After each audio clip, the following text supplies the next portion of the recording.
ಹೇಳಿಕೆ ಹೇಳ್ತಾ ಸಂವಿಧಾನ ಎಷ್ಟು ಮುಖ್ಯ ಅಂದಾಗ ಸಾಮಾನ್ಯವಾಗಿ ತಾಯಿ ಕಡೆ ಬರ್ಬೋದು. ಇವತ್ತು ಗರ್ಭಿಣಿ ತಾಯಿದ್ಲಿಗೆ ತಾಯಿ ಕಡೆ ಕೊಡ್ತಾರೆ. ಯಾವ ಮೊಸರು ಮಾತ್ರೆ ತಿನ್ನಬೇಕು, ಯಾವ ಲಸಿಗಳನ್ನು ಹಾಕ್ಸಬೇಕು, ಯಾವ ಪೋಷಕಾಂಶ ಪುಡ್ಗಳನ್ನು ತಿನ್ಬೇಕು ಅಂತೇಳಿ ಅದು ಕೇವಲ 18 ವರ್ಷ ಮಾತ್ರ ಇಟ್ಕೊತೀನಿ ಅಷ್ಟೇ. ಆದರೆ ನಮ್ಮ ಅಂಬೇಡ್ಕರ್ ಬರೆದು ಕೊಟ್ಟ ಸಂವಿಧಾನವನ್ನು ಈ ಸೂರ್ಯಚಂದ್ರ ಎಷ್ಟು ವರ್ಷ ತನಕ ಇರ್ತದೆಯೋ ಅಷ್ಟು ವರ್ಷ ತನಕ ಈ ಸಂವಿಧಾನವು ದೊಡ್ಡ ಮಟ್ಟದಾಗ ಇರ್ತಾ ಅಂತ ಹೇಳ್ತಾ ಸಕಲ ಜೀವರಾಶಿಗಳನ್ನು ಹಿಡಿದು ಬುದ್ಧಿವಂತ ಮನುಷ್ಯ ಇರ್ಬೋದು, ಕಾಡಲ್ಲಿ ವಾಸವಂತ ಮಾಡುವಂಥ ಪ್ರಾಣಿಗಳಿರ್ಬೋದು, ಅವೆಲ್ಲ ಆರೋಗ್ಯವಂತವಾಗಿ ಬದುಕಬೇಕಾದ್ರೆ ಸಂವಿಧಾನ ಅತಿ ಮುಖ್ಯ. ಪ್ರಾಣಿಗಳು ಸಹ ಇವತ್ತು ಸಂವಿಧಾನ ಕೊಟ್ಟೈತೆ. ಯಾವ ಹುಲಿ ಹೊಡೆಯೋಕ್ಕಾಗಲ್ಲ, ಜಿಂಕೆ ಹೊಡೆಯೋಕ್ಕಾಗಲ್ಲ, ಗೌಲಿಕೆ ಹೊಡೆಯೋಕ್ಕಾಗಲ್ಲ, ಹಿಡಿಯೋಕ್ಕಾಗಲ್ಲ. ಅದಕ್ಕೆ ಜೀವಿಸುವ ಹಕ್ಕು ನಮ್ಮ ಸಂವಿಧಾನದಲ್ಲಿ ಇವತ್ತು ರಾಜಕೀಯ ಹಕ್ಕು, ಸಾಮಾಜಿಕ ಹಕ್ಕು, ಶೈಕ್ಷಣಿಕ ಹಕ್ಕು, ಶೋಷಣೆ ವಿರುದ್ಧದ ಹಕ್ಕು, ಸಮಾನತೆ ಹಕ್ಕು ಇಷ್ಟೆಲ್ಲ ಕೊಟ್ಟದ್ದು ಏನಕ್ಕೆ ಕೇಳಿ? ಯಾರು ಸಮಾನತೆಯಿಂದ ಇರಬೇಕು. ಕಟ್ಟ ಕಡೆ ಜನರಿಗೂ ಸಹ ಸಮಾನತೆ ಸಿಕ್ಕಲಿ ಅಂತೇಳಿ ನಾವು ಸಮಾನತೆ ಸಿಕ್ಕಬೇಕಾದ್ರೆ ರಾಜಕೀಯಕ್ಕೆ ಸಿಕ್ಕಬೇಕಾದ್ರೆ ಜೊತೆಯಲ್ಲಿ ಶೋಷಣೆ ವಿರುದ್ಧಕ್ಕೆ ಸಿಕ್ಕಬೇಕಾದ್ರೆ ನಾವು ಫಸ್ಟ್ನೇದಾಗಿ ನಾವು ನಮ್ಮ ಮಕ್ಕಳಿಗೆ ಶಿಕ್ಷಣದ ಹಕ್ಕನ್ನು ಕೊಡಬೇಕು, ಅಂದರೆ ವಿದ್ಯಾಭ್ಯಾಸದ ಹಕ್ಕನ್ನು ಕೊಡಬೇಕು ಅಂತೇಳಿ ಇವತ್ತು ಸರ್ಕಾರ ಕಿತ್ತೂರು ರಾಣಿ ಚೆನ್ನಮ್ಮ ಸ್ಕೂಲ್ ಇರ್ಬೋದು, ಮುರಾರ್ಜಿ ಸ್ಕೂಲ್ ಇರ್ಬೋದು, ವಾಜಪೇಯಿ ಸ್ಕೂಲ್ ಇರ್ಬೋದು, 10 ಹಲವು ಇವತ್ತು ಆಶ್ರಮ ಶಾಲೆ ಇರ್ಬೋದು, ಅಲ್ಲಿಗೆ ನಮ್ಮ ಮಕ್ಕಳನ್ನು ದಯಮಾಡಿ ಯಾರು ಮೊಟ್ಟೆಗೊಳಿಸಲು ಎಲ್ಲರಿಗೂ ಉನ್ನತ ವಿದ್ಯಾಭ್ಯಾಸವನ್ನು ಕೊಟ್ಟು ಸಂವಿಧಾನ ಅರ್ಥ ಮಾಡಿಕೊಂಡು ಅವ್ರ ಕಾಲ ಮೇಲೆ ಅವ್ರು ನಿಂತ್ಕೊಂಡು ಈ ಸಂವಿಧಾನ ಸಮೃದ್ಧಿ ಬೆಳೆಯೋಕ್ಕೆ ನೀವೆಲ್ಲ ಸಹಕರಿಸಬೇಕು ಅಂತ ಹೇಳ್ತಾ ಇಷ್ಟೊತ್ತು ಮಾತ್ರ ಅವಕಾಶ ಮಾಡಿಕೊಂಡಂತ ನಾನೆಲ್ಲ ಊರಿನ ಗ್ರಾಮಸ್ಥರಿಗೂ ಪುಟ್ಟಣ ಮಕ್ಕಳಿಗೆ ವಂದನೆಯನ್ನು ಹೇಳ್ತಾ ನಾನು ಕಾರ್ಯಕ್ರಮದ ಮಾತನ್ನು ಮುಗಿಸ್ತಿದ್ದೇನೆ. ಜೈ ಸಂವಿಧಾನ, ಜೈ ಭಾರತ್.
ನಾನು ಬೆಳಿತೀನಿ ಫಸ್ಟ್.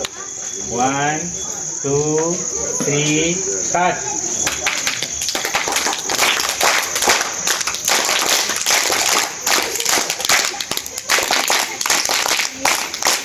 ಓಕೆ, ನೀವೆಲ್ಲರೂ ಇಷ್ಟ ಬೈತೀರಲ್ವಾ?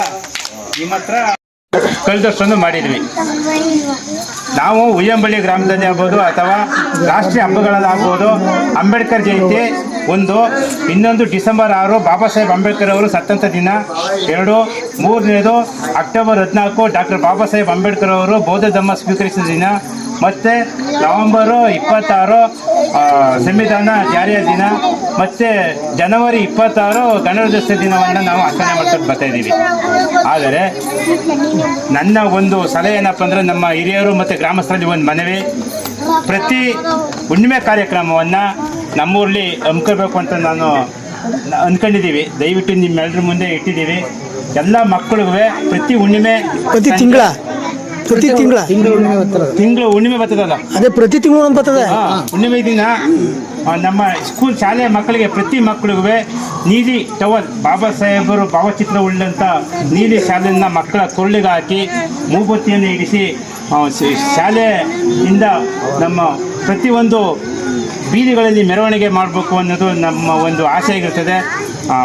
ದಯವಿಟ್ಟು ಗ್ರಾಮಸ್ಥರು ಮತ್ತು ಮಕ್ಕಳು ಎಲ್ಲ ಸ್ನೇಹಿತರು ಸಹಕರಿಸಬೇಕಾಗಿ ಮನವಿ ಮಾಡ್ಕೊಳ್ತಿದ್ವಿ. ಇದು ಒಂದು ಮನೆಗೆ ಬೆಳಕು ತರೋಣ. ಎಲ್ಲರೂ ಮಕ್ಕಳನ್ನ ಕರ್ಕೊಂಡೋಗಿ ನಾವು ಬರ್ತಾಯಿದ್ದೀವಿ, ನಾವು ದೀಪ ಹಿಡ್ಕೊ ಬರ್ತೀವಿ, ನಿಮ್ಮ ಮನೆ ಬೆಳಕಾಗಲಿ ಅಂತ ಹೇಳಿದ್ರೆ ಮಕ್ಕಳ ಮನೆಗೆ ಹೋಯ್ತಾರೆ ಅಂತಂದ್ರೆ ಅಲ್ಲೊಂದು ಮೂಬತ್ತಿ ಹಿಡ್ಕೊಂಡು ನಿಂತಿರ್ಬೇಕಾಗುತ್ತೆ ಒಬ್ಬರು ಮನೇಲಿ ಒಬ್ಬರು. ಹಂಗಾಗಿ ನಾವು ಆ ಬೆಳಕನ್ನು ಕೊಡೋಣ. ಪ್ರತಿ ಹುಣ್ಣಿಮೆಯಲ್ಲಿ ನಾವೆಲ್ಲರೂ ಭಾಗವಹಿಸೋಣ. ದಯವಿಟ್ಟು ಗ್ರಾಮಸ್ಥರು ಮಕ್ಕಳಿಗೆ ಸಪೋರ್ಟ್ ಮಾಡಬೇಕಾಗಿ ಮನವಿ ಮಾಡ್ಕೊಳ್ತಾ ಈ ಒಂದು ಕಾರ್ಯಕ್ರಮಕ್ಕೆ ಆಗಮಿಸಿರ್ತಕ್ಕಂಥ ಗ್ರಾಮದ ಮುಖಂಡರುಗಳು, ಅಧ್ಯಕ್ಷರು, ಸ್ನೇಹಿತರು ಹಾಗೂ ನನ್ನ ಪ್ರೀತಿಯ ಮಕ್ಕಳಿಗೆ ವಂದನೆಗಳನ್ನ ಹೇಳ್ತಾ ಈ ಒಂದು ಕಾರ್ಯಕ್ರಮವನ್ನು ಮುಕ್ತಾಯ ಮಾಡ್ತಿದ್ದೀವಿ. ಜೈ ಭೀಮ್, ಜೈ ಭಾರತ್.